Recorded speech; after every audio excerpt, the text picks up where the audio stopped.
दोस्तों, आज हम लेकर आए हैं जितने अच्छे विचार होंगे जीत उतनी ही शानदार होंगे।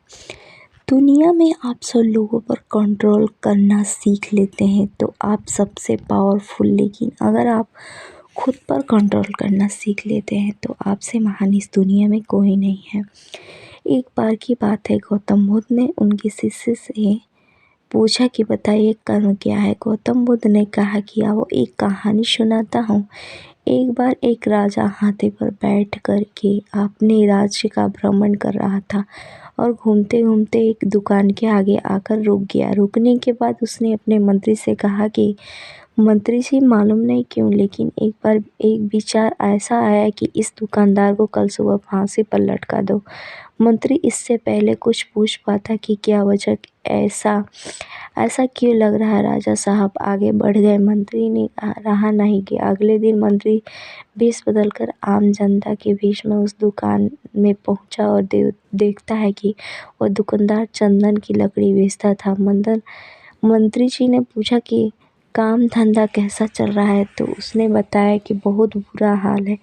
क्या बताऊं, आप लोग आते हैं, चंदन को सूंघते हैं, प्रशंसा करते हैं, वो बहुत अच्छा है, लेकिन खरीदते नहीं। बस इसी इंतजार में बैठा हूँ कि हमारे राज्य के राजा की मृत्यु हो तो उसकी अंत्येष्टि में चंदन की लकड़ी जाएगी, बहुत सारी चंदन की लकड़ी खरीदी जाएगी, वहाँ से शायद मेरी दिन बदलना शुरू। मंत्री को सारा खेल समझ में आ गया कि ये जो सोचना है शायद यही विचार है नकारात्मक वाले की। राजा साहब जब यहाँ से निकले तो उनके दिमाग में भी इसके लिए उल्टा ही आया। बुद्धिमान मंत्री था, उसने एक विचार सोचा। उसने कहा, थोड़ी चंदन की लकड़ी खरीदना चाहता हूँ।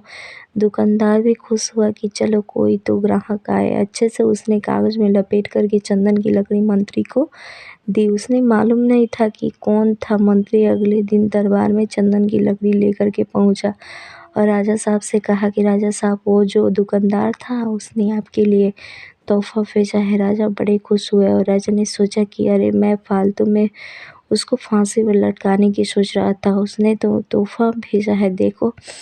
देखा तो चंदन की लकड़ी थी, बड़ी सुगंधित थी। राजा साहब बहुत खुश थे। राजा साहब ने सोने के सिक्के भिजवाए उस दुकानदार के लिए। मंत्री अगले दिन सोने के सिक्के लेकर पहुंचा, वही आम जनता के वेश में। दुकानदार बहुत खुश होकर बोला, अरे, मैं फालतू सोच रहा था कि राजा जो को चला जाना चाहिए दुनिया से और चंदन की लकड़ी खरीदी जाएगी। राजा साहब तो बड़े अच्छे हैं, दयालु हैं। ये छोटी सी कहानी खत्म हुई तो गौतम बुद्ध ने अपने शिष्यों से पूछा कि बताइए कर्म क्या है। शिष्यों ने कहा कि शब्द जो है वो हमारे कर्म हैं। हम जो काम कर रहे हैं हमारा कर्म, हम जो भावनाएं हैं वो हमारा कर्म है। गौतम बुद्ध ने कहा कि आपके विचार ही आपके कर्म हैं। अगर आपने अपने विचारों को नियंत्रित करना सीख लिया तो आप सबसे महान। इसीलिए आपसे कहता, अच्छा सोचिए तो अच्छा होगा। दोस्तों, आपको ये वीडियो पसंद आए तो प्लीज़ वीडियो को लाइक और चैनल को सब्सक्राइब करना ना भूलिए। धन्यवाद।